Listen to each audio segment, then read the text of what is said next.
Бих искал да покана сега на сцената Светозар Василев, който в средите на изкуството, да кажем, е популярен с неговата инициатива Психоанализа и кино, но не само. Той е изкушен и от съвременното изкуство, така че сега ще започнем да чувъркаме дълбините на нашето несъзнавано, полусъзнавано и частично съзнавано. Заповядай. Мерси.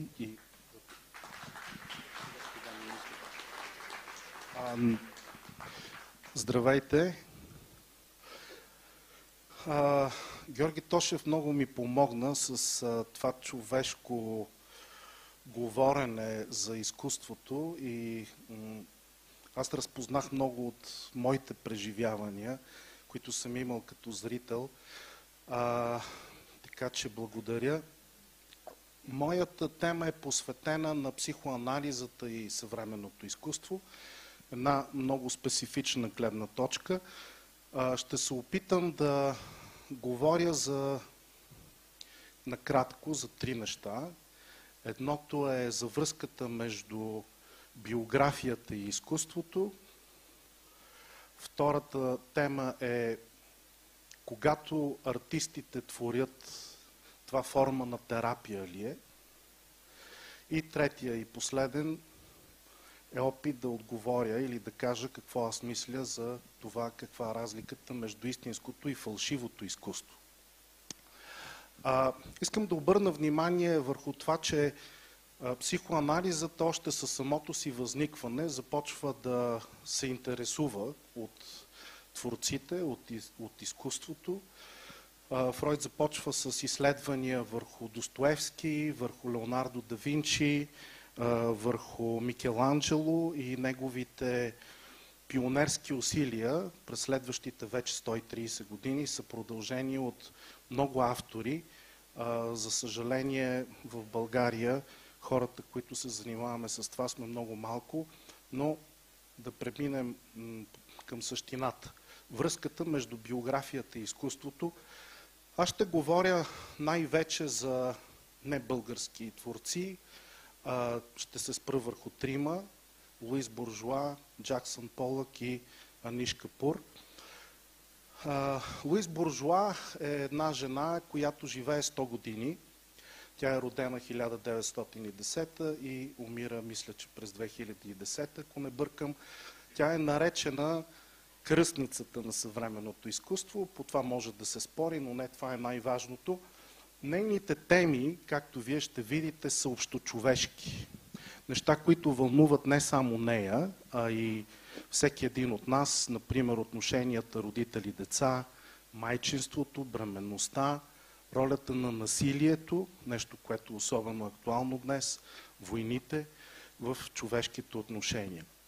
Някои от най-впечатляващите й творби, сигурен съм, че вие ги познавате, са една серия от бронзови скулптури, огромни, които тя нарича маман. Мама. Това е нейната скулптура точно пред музея Тейт Модърн в Лондон, на брега на Темза. Как се чувствате от този образ? Едно-две изказвания? Застрашени? Някой друг? Защото Луис Буржуа не се чувства застрашена, или поне тя така твърди. За нея паяците са символ на майката, както разбрахме. Тя ги счита за нещо много приятно, нещо, което внушава за нея чувство за защитеност и спокойствие, защото, казва тя, паяците защитават с риск за живота си своите яйца.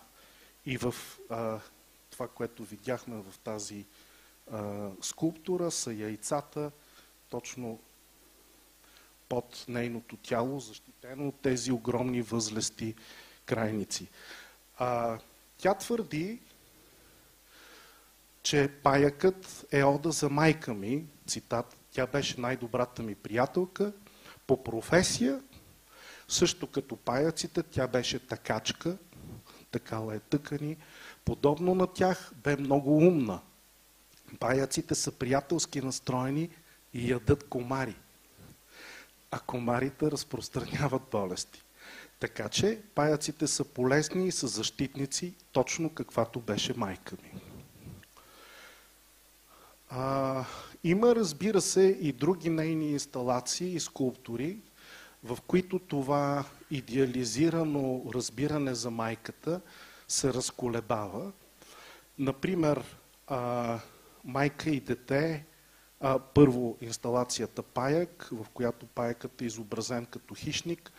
Това, което е в клетката, е партньорът на паяка, който е убит и тя го яде част къс по къс. Така че това е израз пък на нейното преживяване за интимността, за сексуалните отношения, като едно канибалистично отношение на насилие, злоупотреба.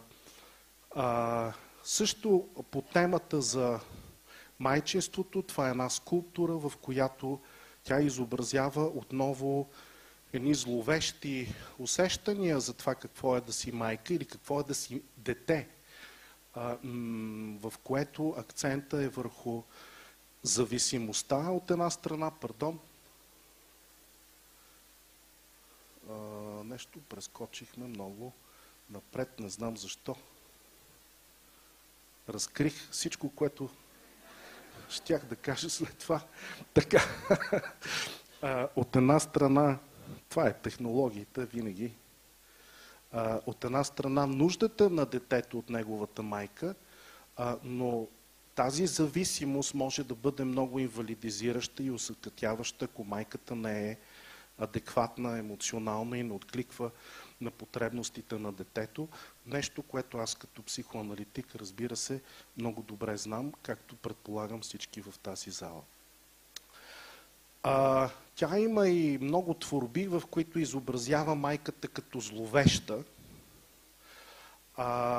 Такива, например, са следващите слайдове. Лошата майка, виждате, която е като демон. От една страна гърми, от друга страна има остри зъби и мощно тяло. Лошата майка е нещо, което голямата психоаналитичка, може би най-голямата след Фройд, някои считат, че дори толкова значима, колкото самия той, открива като образ в несъзнаваното. Всички ние изграждаме една представа в нашия вътрешен свят за лошата майка, тогава, когато нашите потребности не срещнат отклик, или когато майката отговори по насилствен начин на нашата потребност от нея. Тогава бебето още, а и ние, имаме усещането, че сме в взаимоотношения с една такава фигура. Така че много от артистите, които са гениални артисти, които са истински артисти, успяват да влязат в досег с тези най-ранни, най-базисни човешки преживявания, които повечето от нас, за да имаме психично здраве, което е на нужната висота, изтласкваме и обикновено държим дълбоко вкопано в нашата психика. Така пък Луис Буржуа си представя раждането, един много телесен, много кървав процес, много насилствен. Всеки, който е присъствал на раждане или е раждал, знае, че в това има известна доза истина. Така че толкова за майката, но какво да кажем за отношението на Луис Буржуа с нейния баща? Ще кажа, че тя е пациент на психиатрична клиника. Това е известната нейна инсталация "Разрушаването на бащата", която представлява всъщност вътрешността на устата, на тялото. Централно място в тази инсталация има тази маса за хранене, която е същевременно и като олтар, върху който са поставени части от тялото на нейния баща. Тази инсталация е провокирана от смъртта на съпруга на Луис Буржуа и повечето специалисти по нейното творчество считат, че тази загуба е провокирала в нея спомените за нейния патриархален, често пъти обагрен с зловещи краски баща.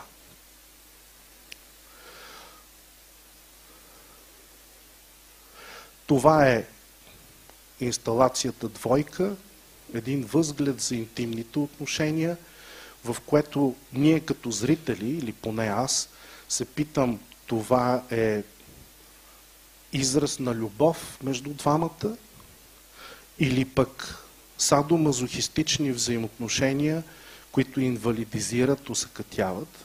Това двояко противоречиво преживяване, което ние имаме в досега с творчеството на буржоа, е много централно и ключово за нея, и не само за нея. То докосва, то вълнува.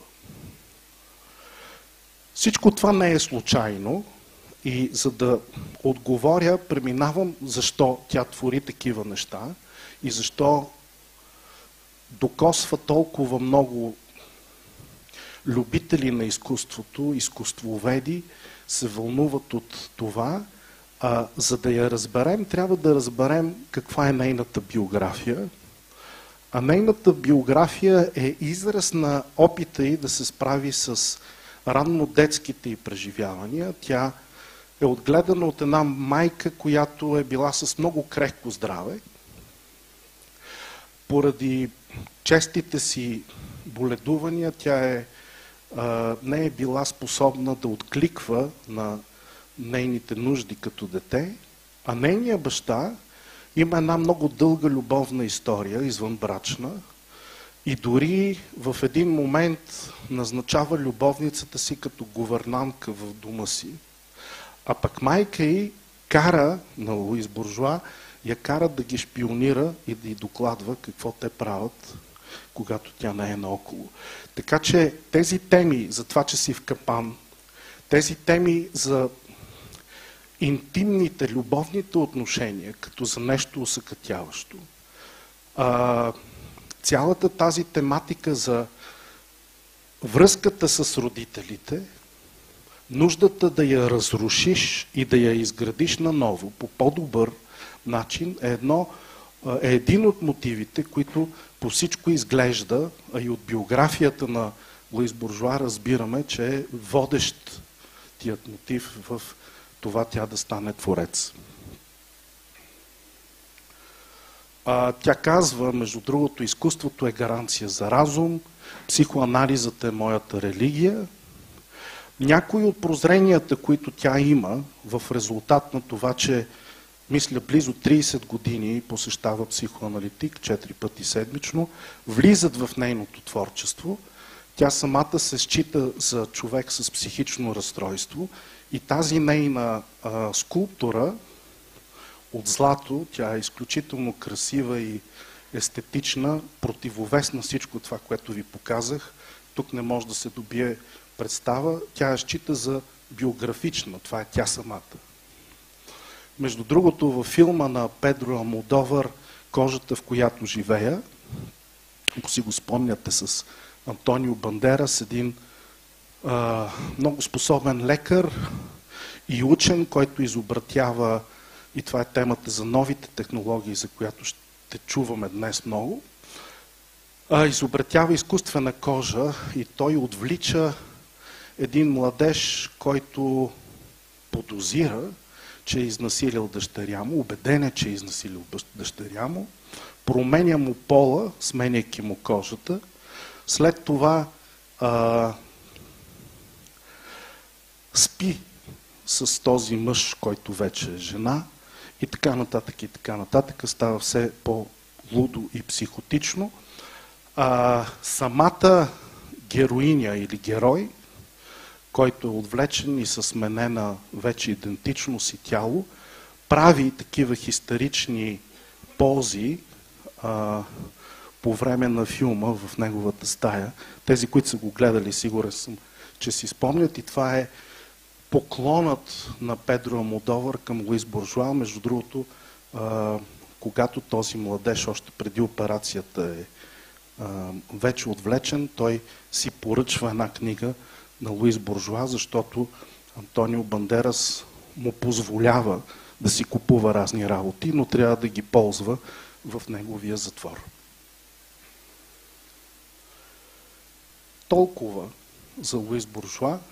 Още двама творци, Джаксън Полък, който също, като Луис Буржуа, която страда от депресии и тревожни състояния целия си живот, се лекува от алкохолизъм чрез психоанализа при един ученик на Карл Густав Юнг. Това не е толкова важно, но това, което е важно, е, че в своето творчество Джаксън Полък се опитва и доста успешно, според мен, успява да изобрази идеята за колективното несъзнавано. Това е по-скоро в началото, първата половина на неговото творчество, а към края той изразява свои лични теми. Показвам за илюстрация една негова картина, която той нарича "Синьо несъзнавано". Тя е интересна сред психоаналитиците, може би не толкова сред любителите на Джаксън Полък. И също още един пример, британският творец Аниш Капур, наш съвременник, който, за съжаление, също се налага поради неговите проблеми да ползва много дълго психоанализа и прозренията, до които достига, темите, с които се занимава, влизат в неговото творчество. Например, в тази инсталация, "Стреляйки във ъгъла", която е много впечатляваща, много вълнуваща, много докосваща зрителите, които могат да са в помещението. Тя представлява едно оръдие, което изстрелва червена материя в тази врата, която метафорично е разположена на срещуположната стена. Около 20 тона червен восък са използвани по време на тази изложба. Това е опит на Аниш Капур да изобрази темата за взаимоотношенията между мъжкото и женското в сексуален план. И не само в сексуален, но най-вече сексуалното връзка по негов начин, нещо, което е основната тема в неговата терапия, според него самия. Толкова за терапевтичният ефект на творчеството и ползата от това да ползваш психоанализата, както за психичното си здраве, така и за собствено обогатяване. Няколко думи за това какво от гледна точка на психоанализата е истинско изкуство. Истинското изкуство, според мен, също така, както каза Георги Тошев, е това изкуство, което е израз на дълбоки и съкровенни търсения на Твореца, които той правдиво, т.е. честно пред самия себе си, изобразява с неговите инструменти, каквито и да са те, по начин, по който ние като зрители, идентифицирайки се с Твореца, можем да почувстваме емоциите, темите, които са го вълнували или са я вълнували. Процес, който е много сложен, една от темите в психоаналитичната критика на изкуството е точно това, как така се случва, че ние, гледайки една картина, плачем или се чувстваме въодушевени.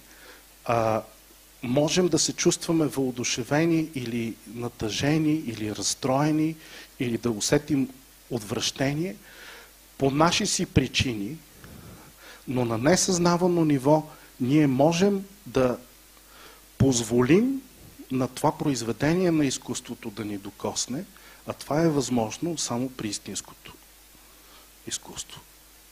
С това завършвам. Благодаря за вниманието.